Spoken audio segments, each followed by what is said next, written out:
Thanks for your purchase of your portable carport. We're going to go over an installation manual here on how to put the parts and pieces together. So first off, you're going to be receiving a pallet. You're either going to have it shipped to your yard or you've come to our yard yourself with a truck and trailer and picked it up. Basically, the pallet's going to look very similar to this. You're going to have all your parts and pieces above and all your metal cladding will be on the bottom. On the very top sheet, this is actually a cover sheet. There's zero purpose to this. The only purpose is to keep the cladding from getting damaged underneath, to protect it from forks or any other damage during shipping or transportation. Now we're going to go over a few parts and pieces that you have received just to explain them in detail here. So first off, you're going to open up your box that comes with the pallet. You're going to have a bag of screws. These are all self-tapping gasketed screws. I'll show you a screw here. So they're self-drillers. You don't have to pre-drill them at all. They have a gasket, a rubber grommet on there to keep them water sealed and tight. Then you're going to have a couple other parts and components. These are called dowels. These connect the legs to the rafters. You're also going to have these U-channels. These are corner braces. I'll go over these in detail in a minute here. As well, you've either told us what your base is. So we're going to give you either one anchor, which is a ground rod anchor, or a concrete anchor. That's the other anchor we supply. As well as you'll receive your posts on the pallet, your rafters, and lastly, you'll see your trim on the pallet as well. On your pallet, there's also going to be your base rails. We'll go over those in detail in a minute. Okay, so now we're going to get ready to put the frame together. We're going to connect the rafters to the posts. Those dowels I was just explaining to you, those are the first part you're going to use. You're going to slide those into the rafters just like that. You're going to put a self-tapping screw right here and on the opposite side, on the underside of the rafter. Then you're going to then grab your leg and it's going to slide in just like that. You're going to put another self-tapping screw right here and one on the opposite side as well. Then you're going to see these U-channel, these corner braces we were talking about. Those are going to go right in the corner. If you look close here, we'd like to see the corner brace get screwed into the post rather than the rafter. This will help it from any wobble that's potentially to happen. You're going to put another screw in here, another screw in the opposite side, same thing on the top and on the opposite side there. Whatever you do on the one side, do the exact same thing on the opposite side. On the smaller buildings, anything under a 16 foot wide, you're also going to have to put an extra brace in the middle. That's going to go dead center. That's going to get screwed here, here, and on the opposite side as well. If your building is a 16 or larger, you're going to notice there's a piece of tube that's actually welded into there. That's a center collar tie. That's just to give you that extra strength because of the span of your building. So one note to say ahead of time, if you've ordered a front or a rear wall kit from us, this is a really good point to save you some time for cutting your sheeting later. So what you're going to do is you're going to open your pallet up. You're going to notice what sheets are for your front or for your rear wall kit. What you do then is you grab your frame you've just assembled and you actually bring the frame and lay it over top of one of those sheets. Then you're going to grab your marker and you're going to scribe the whole rafter all the way around on that sheet. You're going to do, if you have a front and a rear wall kit, you're going to do this twice. If you only have ordered one, just do this on one sheet. Set those sheets to the side for now. After your frame's up, what you can do is then you can get ready to assemble your rear wall kit, which we'll talk about later. But then you'll have those two sheets scribed out already. Then you can zippy wheel those things off and you don't have to measure nothing. So now you have all your rafters connected to all your posts. Every single one is done and set off to the side. What you do then next is you're going to grab your base rails. These are your base rails. These have the 9-inch dowels welded on. These sit up vertical just like you see. What you're going to do then, let's just pretend this post has a rafter on it connected with the post on the other side. You're going to then stand your frame up with one person on one side, one here. You're going to bring it over to your base rail and you're going to slide it right over top of that dowel. Now we do recommend that you have a level base. It's going to make the installation all that much easier as well as help with your sheathing. For example, if your base is out a bit and you want to make it level, there is a little bit of variance. You can grab your post and slide it up a bit and then screw it off at that point to get your rafters level and plumb. So once you have your posts sitting where you want them, then you're gonna grab your screws. You're gonna put 2 screws in the bottom here and 2 screws in the bottom here. Once you've got all your frames up the whole way along, very important, what you're gonna do next is you're gonna grab a long tape measure. You're gonna go from corner to corner to square your building off, to get it sitting exactly square. After that, you're gonna grab your anchors. So if you're putting this on concrete, what you're gonna do is you're gonna put your concrete anchor in. In the base rail, there's a pre-drilled hole. This hole, you're gonna grab a Hilti drill, you're gonna put your anchors in and tighten them up. That's gonna anchor your building to the ground.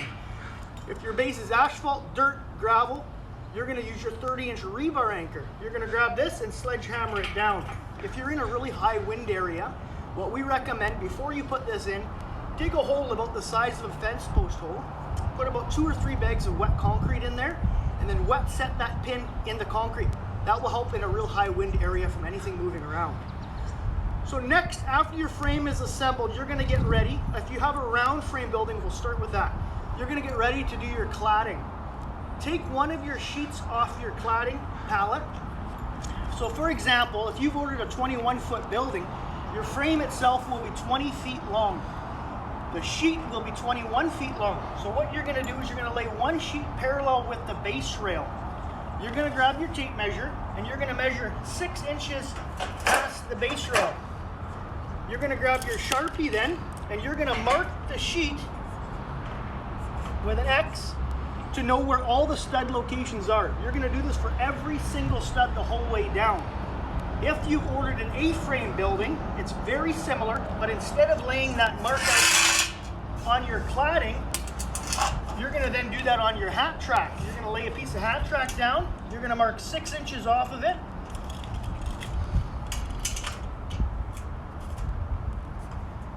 Lay your studs out and do that the whole way down. What that's gonna do is that's gonna keep all your posts, once you transfer your sheet up, that's gonna keep all your posts perfectly parallel to each other and to the base to make your building square and skew. Okay, so now you have your whole frame assembled. What you're gonna do next is you're gonna grab 2 ladders. You're gonna put 1 ladder at the front of the building and 1 ladder at the back. You're gonna grab that sheet that you have marked up. You're gonna transfer that sheet up to the center of the building. If your building is a 10, a 12, a 16, an 18, or a 22, this is what you're gonna do. You're gonna bring that sheet to the dead center of the building. If you count your sheet, you got high ribs. You're gonna count 1, 2, 3, 4, 5 high ribs per sheet. The 3rd rib is dead center of the building and of the sheet. So you're gonna line up the dead center of the 3rd rib with the chalk line that is on the rafter from the plant. This is gonna stop the sheets from being offset to the left or to the right. Then you're also gonna look at that 6-inch mark that we made on the ground. If you come here and have a look, you're gonna see where to position that rafter for depth on the actual rafter. So you're not gonna push it, you're gonna screw it off right there. What you're gonna do then is once you're happy with your sheet positioning, you're gonna ask, where do we put our screws? So in between the high ribs, we call these the mountains and this is the valley. In the valley, you put 1 screw. You grab your self-tapper. You're gonna put your screw in the lowest section. What that's gonna do is when the next sheet comes and laps underneath that panel, it's gonna pinch that down and give you a water seal tight. If your building is a 14 or a 20, what you're gonna do in that application, you're gonna be given an even amount of sheets for the roof. You're gonna start your sheet right about there, bring another sheet up, and you're gonna double lap it dead center in the middle of those 2 sheets. What that double lap is gonna do is that's gonna keep it watertight, act as a ridge cap. You only have to double lap this sheet in the middle only. All the other laps, just 1 lap underneath. Then you're gonna find your position again and screw the sheet off like that accordingly. If you have your A-frame building, that hat track that we marked out on the ground earlier, you're then gonna transfer that hat track up on the roof. You're gonna find that mark again and you're gonna screw it off, 1 on the left and 1 on the right of the low side of the hat track. For hat track positioning, you find that mark up top, you can put your piece of hat track at about 6 to 8 inches back and off to the side. If you look here, this is a A-frame rafter. You can put your piece of hat track about 2 inches up. Once you have this one screwed off and the one close to the high center, the other hat track that you have been given just gets centered on those to keep them equally spaced. Okay, so your frame is standing, your cladding's on your roof. The last piece you're gonna do is that trim, that piece we were talking about earlier. If your building's an A-frame, it's very, very simple. What you're gonna do is you're gonna grab your piece of trim, you're gonna bring it so it comes right to the peak of the building. Your trim's then gonna hang long. You're gonna grab a Sharpie and you're gonna mark that off and cut your trim flush. It's that easy. With the round frame, very similar. You're gonna start at the peak again with your sheet, with your piece of trim. It's gonna hang like this. What you're gonna then do is find the closest high rib to the corner. You're gonna grab a square and you're gonna mark the face of the trim. You're gonna cut the face with a pair of tin stamps the whole way up, and it will bend and fold to the next point. You're gonna have 1, 2, 3 cuts in total, and the very end will hang along. Cut that off as well. The trim has zero purpose. It's strictly for aesthetics only. So if you've ordered a front or a rear wall kit, all this packaging is gonna be on the pallet as well. It'll be shrink wrapped together and labeled. All the parts and components will be labeled as well. So what you're gonna do, your whole building's pretty much together. At this point, you're gonna start framing your rear wall kit. You're gonna be given a piece of base rail. Typically this is cut to length, but in some applications it will need to be trimmed. What you're gonna do with it once you get it trimmed then, to find your length, you're gonna grab it, you're gonna slide it right against the end dowel.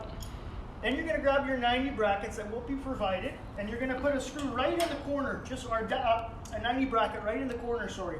You're gonna put 2 self-tapping screws on the one side and 2 in the other. All the uprights on your regular building are 4 feet on center. You're also gonna be given studs. What you're gonna do is you're gonna lay out that 4 feet on center. You're gonna grab your stud. You're gonna grab another 90 bracket. You're gonna attach one on the left, one on the right. You're gonna put 2 screws in the one, 2 screws in the other, and the same thing on the opposite side.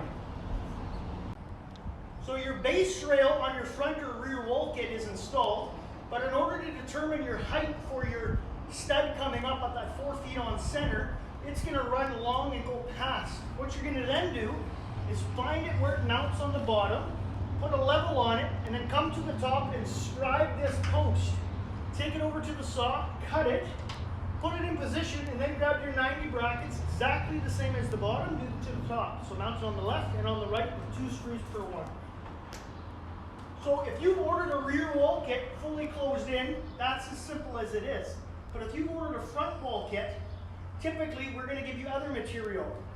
You're going to have a post like this if you don't have any garage doors. But if you have a garage door, we're going to give you what we call a king stud. It's 2 studs that are welded together. This will support the weight of your door. Same thing with that, that's going to have to get cut and screwed in with the 90 brackets. Then you're also going to have a header piece material. That's going to run horizontal above your door. You're also going to be given shorter studs, as you see there. They're going to attach the exact same way and will need to be trimmed.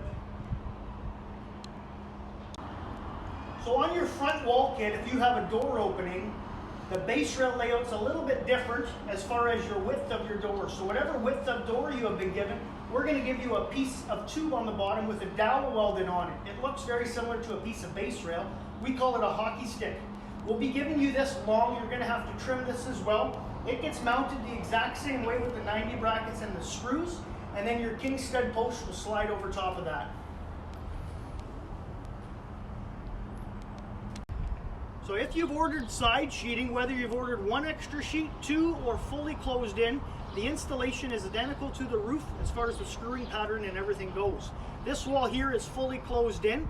If you're an A-frame or a round frame, with the A-frame you're just going to tuck it up to the bottom of the hat track or the rafter, and then you'll start from there and work your way down. With a round frame, you're going to lap it under the last sheet that's there and work your way down. Typically these sheets are going to be the same length as your frame, not the same length as the roofing cladding, so typically they'll be a foot shorter in total. So we're going to do a quick walk around a regular round frame carport. This carport in particular has one side fully closed and the other isn't. If you look, this client has ordered a front wall kit and they put a chain link gate in there. That's one application you can do. Also, if you have a stud that you'd like to have removed, you can do this. If you mention this ahead of time, what we've done is we've done a king stud on the left, a king stud on the right, and a king stud header to hold the weight of that rafter. This carport also has one side fully open. So this is a traditional A-frame carport. This is actually an A-frame garden shed. The construction, whether it's a garden shed or a shop or a shed, is exactly the same. This one is fully closed in on the sides and the front. We put a man door in this one as well. If you look in the gable end, you're going to see that hat track hanging over 6 inches that you've marked previous to. We'll take a walk inside here just to show you the construction of the inside. On the inside, there's a full rear wall kit on this one. There's your hat track on the roof line. That's exactly how it should look when you're finished up.